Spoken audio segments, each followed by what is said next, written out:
سامعین محترم، رجب المرجب کا مہینہ جاری و ساری ہے۔ اس کی آج 21 تاریخ ہے، 1445 ہجری ہے۔ اس مہینے کے اندر واقعات رونما ہوئے۔ 27 رجب کو معراج کا واقعہ پیش آیا۔ وہ ایک ایسا واقعہ تھا کہ دنیا کے اندر پہلے کسی نبی کو ایسا معجزہ اور ایسا واقعہ پیش نہ آیا۔ معجزے تو نبیوں کے بہت سارے ہیں، ہر نبی کو اللہ نے معجزہ عطا کیا ہے۔ کسی نبی کو اللہ نے کشتی کا معجزہ دیا اور کسی نبی کو اللہ نے پہاڑوں سے اونٹنی کو نکال کر معجزہ دیا۔ حضور علیہ الصلاۃ والسلام کے 3 معجزے ایسے ہیں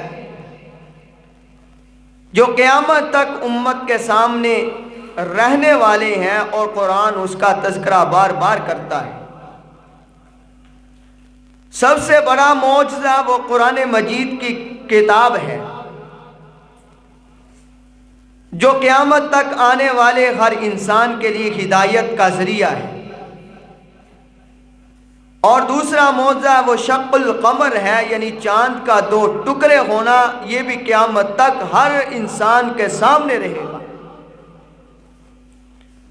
اور تیسرا معجزہ جو ہے وہ 27 رجب کو پیش آنے والا واقعہ معراج کا جو واقعہ ہے، یہ ایک ایسا معجزہ ہے جس کو سن کر ہر انسان ایک مرتبہ حیران ضرور ہوتا ہے۔ قرآن مجید کے اندر اللہ نے فرمایا، سبحان الذی اسری بعبدہ لیلا من المسجد الحرام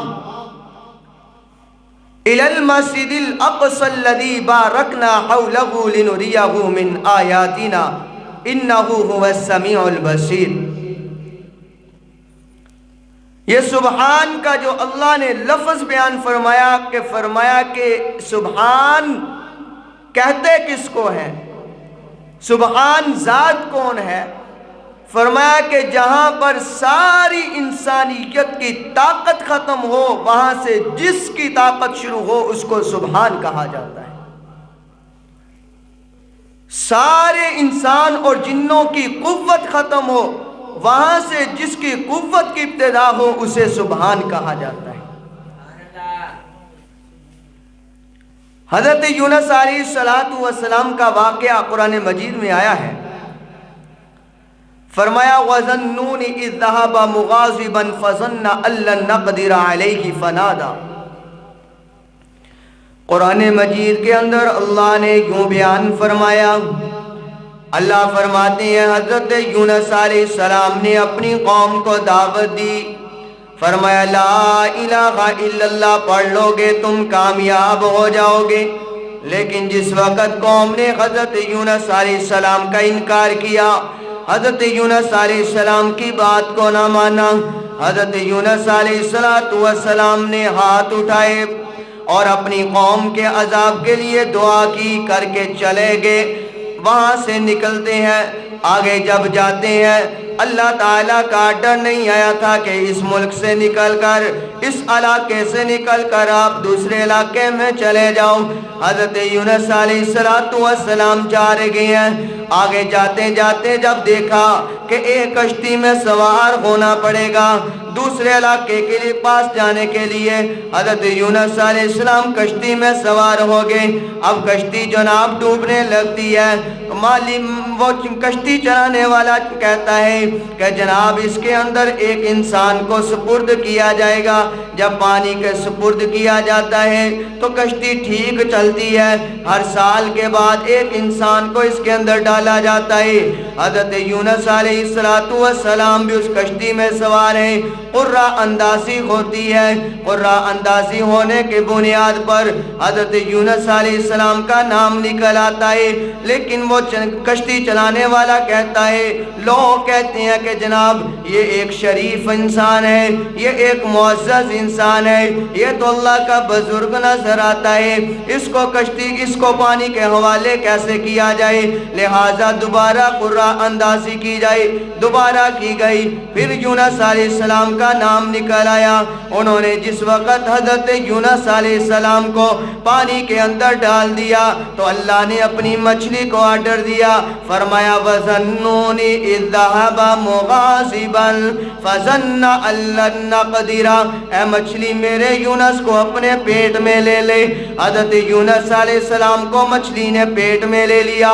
واہ اللہ کے قدرت کا نظام تو دیکھیے نا کہ حضرت یونس علیہ السلام مچھلی کے پیٹ میں، پھر پانی کے اندھیر کے اندر، مچھلی کے اندھیر کے اندر حضرت یونس علیہ السلام 40 دن زندہ رہتے ہیں اور فرماتے ہیں لا الہ الا انت سبحانک انی کنت من الظالمین. اے اللہ میں نے ظلم کیا ہے، تو پاک ہے. اب میری طاقت ختم ہو چکی، اب میری قوت ختم ہو چکی ہے. اللہ تیری قوت کا انتہا ابتدا ہو چکی ہے. کہ فرمایا کہ سبحان اللہ سبحانک، اللہ تو پاک ہے، اب تیری قوت کی ابتدا ہو چکی ہے، تو مجھے اس مچھلی کے پیٹ سے باہر نکالے. اسی طرح اللہ نے جب کہا کہ میں نے انسان کو پیدا کرنا ہے، اب فرشتے کہنے لگے اللہ تو انسانوں کو پیدا کر کے کیا کرے گا؟ اللہ نے فرمایا کہ میں انسانوں کو پیدا کروں گا، ان کو ایسی ایسی چیزیں سکھاؤں گا جو تمہیں معلوم نہیں ہوگی. فرمایا کہ یا اللہ یہ کیسے ہو سکتا ہے کہ ہمیں نہ معلوم ہو؟ اللہ نے فرمایا انبئونی باسماء ہؤلاء. اللہ نے آدم کو پیدا کیا، کہا آدم آئیے سامنے، فرشتوں کو بلایا، ہو بتاؤ نا ان چیزوں کے نام کیا؟ اللہ ہم نہیں جانتے. اللہ نے آدم کو کہا آنا آدم، آ کر ان کو نام بتلا. فرمایا انبئونی باسماء ہؤلاء. حضرت آدم نے جب نام بتائے ان کنتم صادقین، فرشتوں نے کہا کہ اس نے سچ کہا ہے. فرمایا قالوا سبحانک لا علم لنا، اے اللہ تو پاک ہے، جہاں ہماری سوچ ختم ہوتی ہے وہاں سے تیری سوچ شروع ہوتی ہے. لا علم لنا، اللہ ہم تو نہیں جانتے، الا ما علمتنا، جو تو نے ہمیں سکھایا صرف ہم وہی جانتے ہیں. نماز پڑھنے والا جب نمازی مسجد کے اندر آتا ہے، آ کر کہتے ہیں اللہ اکبر، اے اللہ اب ہماری طاقت ختم ہے، اللہ ہماری قوت ختم. سبحانک اللہم، اللہ تو پاک، اللہ تو پاک، اللہ ہماری قدرت ختم، ہماری طاقت ختم، ہماری قوت ختم. اللہ اب تیری قوت کی ابتدا ہو چکی ہے. وہ نمازی بھی یہ کہہ رہا ہے. تو اللہ نے وہاں پہ بیان فرمایا سبحان الذی اسری بعبدہ لیلا. جب میرا پیغمبر معراج کر کے آئے گا لوگ کہیں گے یہ کیسے ہو سکتا ہے کہ راتوں رات معراج کروائی گئی؟ تو اللہ فرماتے ہیں سبحان، اور اس معنی کو سمجھ کہ جہاں پر انسان کی قوت، انسان کی طاقت ختم ہو وہاں سے اللہ کی طاقت کا ابتدا ہوا کرتا ہے. اب فرمایا سبحان الذی اسری بعبدہ، فرمایا کہ میں نے اپنے بندے کو سیر کروائی، سیر کروائی اللہ نے. فرمایا کہ میں نے معراج کی رات، اللہ کے نبی فرماتے میں نے بہت کچھ دیکھا. اللہ کے نبی علیہ السلام نے فرمایا معراج کی رات اللہ نے مجھے بہت انعامات سے نوازا. فرمایا کہ جس وقت بعبدہ کہا اور یہاں سے یہ ثابت کر دیا اللہ نے کہ اللہ نے اپنے پیغمبر کو جسمانی معراج کروائی، روحانی معراج تو پیغمبر کو کئی مرتبہ ہوئی تھی، یہ جسمانی معراج تھی. بعض لوگ کہتے ہیں کہ یہ کیسے ہو سکتا ہے کہ ایک جسم تھا وہ اتنا اوپر چلا گیا. فرمایا کہ بعبدہ، عبد جو لفظ ہے کہ میرا بندہ. آج دنیا میں لوگ کہتے ہیں نا کہ تو کس کا بندہ ہے؟ وہ کہتا ہے میں اللہ کا بندہ. لیکن قرآن کھول، جس کو اللہ خود کہہ رہا ہے کہ یہ میرا بندہ، اس نبی کی شان اور عظمت کیا ہوگی. فرمایا بعبدہ، اگر فرمایا لیلا من المسجد الحرام، رات کے وقت، رات کا اللہ نے انتخاب کیا ہے. میرے دوستو، رات کو اللہ نے امت کو بہت چیزیں عنایت فرمائی، پیغمبروں کو بہت چیزیں عنایت فرمائی. راتوں رات فرمایا رات کا تذکرہ اللہ اس لیے کرتا ہے، رات کے پہر کے اندر جب کوئی بندہ کھڑا ہو کر اللہ کے سامنے گر گراتا ہے، اللہ کو اتنا پسند آتا ہے، اللہ فرماتے ہیں میری پوری مخلوق سوئی ہوئی ہے، یہ ایک بندہ ہے جو میرے سامنے گر گرا کر روتا ہے، اللہ اس کی بہت زیادہ سنتا ہے. فرمایا راتوں رات اللہ لے کر گئے، رات کو اللہ نے اتنے انعامات دیے، قرآن نازل کیا. فرمایا انا انزلناہ فی لیلۃ القدر، اللہ نے قرآن بھی رات کو نازل کیا. شب برات وہ بھی اللہ نے رات کا تذکرہ کیا. اور اسی طرح فرمایا ایک قرآن پاک کی آیت ہے جس میں اللہ نے فرمایا اقم الصلاۃ لدلوک الشمس الی غسق اللیل، اس میں بھی اللہ نے رات کا تذکرہ فرمایا. اسی طرح فرمایا ومن اللیل فتہجد بہ نافلۃ لک عسیٰ، اللہ نے تہجد کی نماز دی، وہ بھی رات کو دی ہے. اور اسی طرح فرمایا کہ رات کو اللہ نے اتنی اہمیت دی کہ وَإِذْ وَاعَدْنَا مُوسَىٰ 40 لَيْلَةً ثُمَّ، فرمایا کہ اللہ نے موسیٰ علیہ السلام سے 40 راتوں کا وعدہ کیا. یہاں بھی اللہ نے رات کا تذکرہ فرمایا. اور میرے اور آپ کے نبی کو اللہ نے پیدا کیا تو رات کو کیا ہے. ہجرت کی راہ جب پیغمبر چلتے ہیں تو وہ بھی رات کو چلتے ہیں، جب معراج جاتی ہے تو بھی اللہ رات کو کرواتا ہے. تو اس لیے اللہ فرماتے لیلم من المسجد الحرام، فرمایا لیلم راتوں رات، کہاں سے؟ مسجد حرام سے بیت المقدس میں اللہ لے کر گئے. مسجد حرام وہ ہے جہاں پر ایک نماز پڑھی جائے تو اللہ لاکھ نمازوں کا ثواب عطا کرتا ہے، اور بیت المقدس وہ ہے جہاں پر ایک نماز پڑھی جائے تو اللہ 50,000 نمازوں کا ثواب عطا کرتا ہے. تو میرے دوستو، یہاں سے پیغمبر چلتے ہیں. اب میرا پیغمبر چلا ہے، اللہ رب العزت نے میرے پیغمبر کو اسرا سیریں کروائیں. کیا کیا دکھایا؟ لِنُرِيَهُ مِنْ آیاتنا، اللہ فرماتے ہیں میں نے بہت کچھ دکھایا. میرا پیغمبر مسجد حرام سے نکلتا ہے، بیت المقدس کی طرف چلتے ہیں. اللہ تعالیٰ نے مدینہ کے درخت دکھائے جہاں پر میرے پیغمبر نے ہجرت کر کے جانا تھا. اللہ نے کوئی طور پہاڑ دکھایا جہاں پر موسیٰ علیہ السلام نے اللہ سے گفتگو کی تھی. وہاں پر اللہ نے میرے پیغمبر کو بیت اللحم دکھایا جہاں پر عیسیٰ علیہ السلام پیدا ہوئے ہیں. میرے پیغمبر وہاں رکتے ہیں، میرے پیغمبر نے 2 رکعت نماز پڑھی ہے. وہاں سے میرے پیغمبر چلتے ہیں، بیت المقدس پہنچتے ہیں. وہاں میرے پیغمبر کی سواری کو روکا جاتا ہے. میرے پیغمبر کی سواری کو اس پتھر سے باندھا گیا جس پتھر سے انبیاء اپنی سواری کو باندھا کرتے تھے، وہ جنت کا پتھر تھا. میرے پیغمبر کو اندر لے کے جایا گیا. میرے پیغمبر بیت المقدس میں گئے، جا کر کیا دیکھتے ہیں؟ وہاں پر انبیاء کھڑے ہیں، وہاں پر آدم کھڑے ہیں، وہاں پر نوح علیہ السلام کھڑے ہیں، وہاں پر موسیٰ علیہ السلام کھڑے ہیں، یوسف علیہ السلام کھڑے ہیں، عیسیٰ علیہ السلام کھڑے ہیں. 1,24,000 انبیاء کو صفوں کے اندر کھڑا کیا ہے. وہاں پر میرا پیغمبر کھڑا ہے. جبریل امین آتے ہیں، آ کر اذان دیتے ہیں. میرے پیغمبر کا ہاتھ پکڑ کر مصلی رسول پہ کھڑا کرتے ہیں اور کہا جاتا ہے انبیاء اور پوری انسانیت کا ایک امام ہے جسے محمد مصطفیٰ کہا جاتا ہے. یہاں پر ایک اور بھی نکتہ سامنے آتا ہے. لوگ کہتے ہیں تورات ملی، زبور ملی، انجیل ملی، قرآن ملا. میں نے کہا دیکھ ان کتابوں سے سب سے اعلیٰ کتاب کون سی ہے؟ وہاں پر تو زبور والا بھی تھا، وہاں پر انجیل والا بھی تھا، وہاں پر تورات والا بھی تھا، وہاں پر قرآن والا بھی تھا. میرے اللہ کو یہ پسند نہیں آیا کہ اللہ قرآن والے کو پیچھے کرتا، زبور والے کو آگے کرتا، انجیل والے کو آگے کرتا، تورات والے کو آگے کرتا. میرے اللہ نے محمد مصطفیٰ کو آگے کر کے بتا دیا اور قیامت تک آنے والوں اگر تمہارے آگے ہوگا، اگر تمہارا امام ہوگا وہ صرف قرآن والا ہوگا. تو آج مسلمان اگر قرآن والے کے پیچھے کھڑا ہو کر نماز پڑھتا ہے تو وہ میرے محمد کی تصدیق کرتا ہے.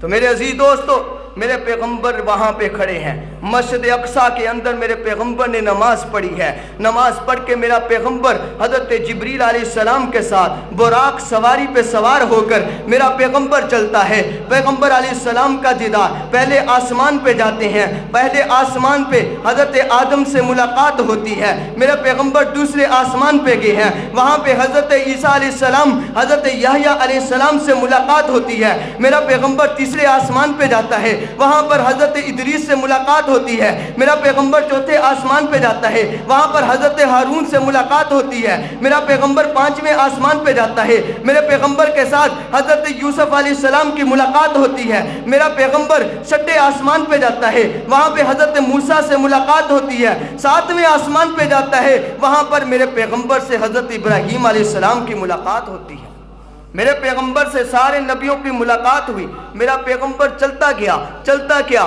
جب میرا پیغمبر سدرۃ المنتہا پہ پہنچ گیا، جب حضرت ابراہیم علیہ السلام سے ملاقات ہوئی، حضور نے دیکھا کہ ابراہیم علیہ السلام اس کعبے کے ساتھ دیوار ٹیک لگا کر بیٹھے ہیں جو کعبہ فرشتوں کا ہے، جس پر طواف کرتے ہیں فرشتے، اور فرمایا کہ 70,000 فرشتہ ایک مرتبہ طواف کر جاتا ہے، دوبارہ قیامت تک اس کی باری نہیں آتی، لیکن مسلمان کو اللہ نے ایسا نصیب دیا، ایسے مقدر لکھ دیے کہ مسلمان ایک بار نہیں 1000 مرتبہ بھی جانا چاہے تو اللہ تعالیٰ لے کے جاتا ہے۔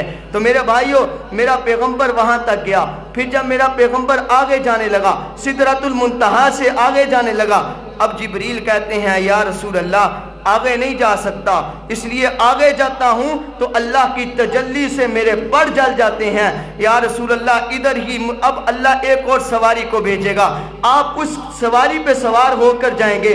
ادھر سید عطا اللہ شاہ بخاری کہتے ہیں او لوگوں، اگر میں وہاں ہوتا خدا کی قسم میں چل جاتا لیکن محمد کو کبھی نہ چھوڑتا۔ سید عطا اللہ شاہ بخاری کہا کرتے تھے کہ اگر جو محمد کے دفاع میں لگ جاتا ہے اس کو کبھی اللہ جلایا نہیں کرتا، اس کو اللہ اونچا کیا کرتا ہے، اس کو جلایا نہیں کرتا۔ تو میرے بھائیوں، وہاں پر اللہ کے نبی علیہ السلام کے بیت اللہ آپ صلی اللہ علیہ وسلم جب وہاں پہنچتے ہیں، اب اللہ کے نبی علیہ السلام نے فرمایا اللہ نے مجھے بہت کچھ دکھایا۔ کیا فرمایا کہ جب میں نے وہاں پر گیا تو میں نے نہریں دیکھی جس کا تذکرہ اللہ نے قرآن میں فرمایا مثل الجنۃ التی وعد المتقون فیہا انہار من ماء غیر آسن وانہار من لبن لم یتغیر طعمہ وانہار من خمر لذۃ للشاربین وانہار من عسل مصفی۔ اللہ نے 4 نہروں کا تذکرہ کیا، پانی کی نہر، دودھ کی نہر اور شہد کی نہر اور ایک نہر شراب کی۔ اللہ فرماتے 4 نہریں تھیں۔ حضور نے فرمایا میں نے 4 نہروں کو دیکھا، میں نے جبریل سے پوچھا جبریل یہ نہریں چلتی کہاں سے ہیں؟ جبریل امین نے کہا اللہ کے نبی مجھے نہیں علم یہ نہریں کہاں سے چلتی ہیں۔ حضرت جبریل نے کہا اللہ سے دعا کریں اللہ آپ کو دکھا دیں گے۔ حضور نے دعا کی، ایک فرشتہ آیا، آ کر کہا یا رسول اللہ آنکھیں بند کریں۔ میرا پیغمبر آنکھیں بند کرتا ہے، پھر تھوڑی دیر کے بعد کھولیں۔ میرا پیغمبر نے آنکھیں کھولی تو میرا پیغمبر کیا دیکھتا ہے کہ ایک درخت ہے، اس کے قریب مجھے کھڑا کر دیا گیا، وہاں پر ایک کوبہ ہے۔ فرمایا اس کوبے کو اللہ تعالیٰ نے اس کوبے کو بہت بڑا بنایا ہے، اتنا بڑا بنایا کہا کہ پوری انسانیت پورے جنات سب کو اگر اس پر بٹھا دیا جائے تو ایک درخت کے اوپر ایک چھوٹے سے پرندہ نظر آئے۔ اللہ نے اتنا بڑا کوبہ بنایا۔ فرمایا اس کوبے کے دروازہ جو تھا وہ سونے کا دروازہ تھا۔ مجھے کہا گیا آپ اندر جانا چاہتے ہیں؟ میں نے کہا دروازے کو تو تالا لگا ہے۔ کہا اس کی چابی کہاں ہے؟ اس فرشتے نے مجھے کہا اس کی چابی یہ ہے، آپ پڑھیے گا بسم اللہ الرحمن الرحیم۔ اللہ کے نبی نے فرمایا میں نے بسم اللہ الرحمن الرحیم پڑھا تو دروازہ کھلتا ہے۔ میں اس کوبے کے اندر جاتا ہوں تو میں جا کر کیا دیکھتا ہوں کہ بسم اللہ کے اندر سے جو میم ہے اس سے ایک پانی کی نہر نکل رہی ہے۔ الرحمن اللہ ہے، اللہ کا جو ہاں ہے اس کے اندر سے ایک دودھ کی نہر نکل رہی ہے۔ الرحمن کی جو میم ہے اس سے شہد کی نہر نکل رہی ہے، اور الرحیم کی جو میم ہے اس سے اللہ تعالیٰ نے شراب کی نہر نکالی ہے۔ فرمایا یہ 4 نہریں جو ہیں بسم اللہ الرحمن الرحیم سے نکل رہی ہیں، اور اللہ نے مجھے کہا اے نبی اگر تیری امت میرا نام ایک اخلاص کے ساتھ بغیر ریاکاری کے لے گا، کل قیامت کے دن میں تیری امت کے اس فرد کو ان نہروں سے سیراب کروں گا۔ حضور علیہ الصلوۃ والسلام نے فرمایا جب میں نے اس نہروں کو دیکھا تو میں نے چاہت ہوئی کہ میں دیکھوں یہ کہاں سے نکل رہی ہیں۔ تو میرے عزیز دوستو، اللہ کے نبی علیہ الصلوۃ والسلام نے معراج کا سفر کیا، اللہ کے نبی نے ایسے ایسے لوگ بھی دیکھے۔ فرمایا کہ ایک ایسا بندہ دیکھا کہ اس کے اوپر فرشتہ جو ہے بڑا پتھر اٹھا کر اس کی گردن کو اس کے سر پہ مارتا ہے، سر کو کچل دیتا ہے، پھر اللہ سر کو ٹھیک کرتا ہے، پھر کچلا جاتا ہے۔ میں نے کہا جبریل بتا تو صحیح اس کی یہ کیا گناہ کر کے آیا ہے؟ حضرت جبریل نے بتایا یا رسول اللہ یہ وہ بندہ ہے جو نماز میں سستی کرتا تھا۔ فرمایا کہ پھر ایک ایسا بندہ دیکھا جس کی زبانیں کینچی کے ساتھ کاٹی جا رہی ہیں، پھر صحیح کر دی جاتی ہیں، پھر کاٹی جاتی ہیں۔ میں نے کہا جبریل یہ کون سا بندہ ہے؟ فرمایا یہ وہ بندہ ہے جو ممبر پہ بیٹھ کر، جو بازاروں میں کھڑے ہو کر باتیں تو اچھی کرتا ہے لیکن خود عمل نہیں کرتا، اللہ نے آج اس کو یہ سزا دی۔ اور فرمایا پھر ایک ایسے بندے کو دیکھا جس کو اللہ کے نبی نے فرمایا اس کے ہونٹ اونٹ کی طرح لمبے لمبے تھے اور اس کے اندر پتھر ڈالے جا رہے تھے۔ فرمایا یہ بندہ کون سا ہے؟ فرمایا یہ وہ بندہ ہے جو یتیموں کا مال کھایا کرتا تھا۔ اور اللہ کے نبی نے فرمایا ایک ایسا آدمی بھی دیکھا، فرمایا کہ جس کے ناخن تانبے کے تھے وہ اپنے تانبوں کے ناخنوں کے ساتھ اپنے چہرے کو، اپنے سینے کو بار بار کچل رہا ہے، ان کو کھینچ رہا ہے۔ اللہ کے نبی نے پوچھا جبریل یہ کون سا آدمی ہے؟ فرمایا یہ وہ آدمی ہے جو دنیا میں غیبت کیا کرتا تھا۔ اور میرے بھائیو یہ چیزیں ہم میں بھی پائی جاتی ہیں، نماز کی سستی ہمارے اندر ہے، غیبت ہمارے اندر ہے، یتیموں کا مال ہمارے اندر ہے، اور اسی طرح وائز ہم اچھی باتیں لوگوں کو تو کرتے ہیں، خود عمل نہیں کرتے۔ یاد رکھنا اللہ کے نبی علیہ السلام ہمیں دکھا کر گئے ہیں، بتا کر گئے ہیں کہ اللہ تعالیٰ یوں یوں سزا دیا کرتا ہے، اس لیے خدا را ایسا عمل نہ کرے۔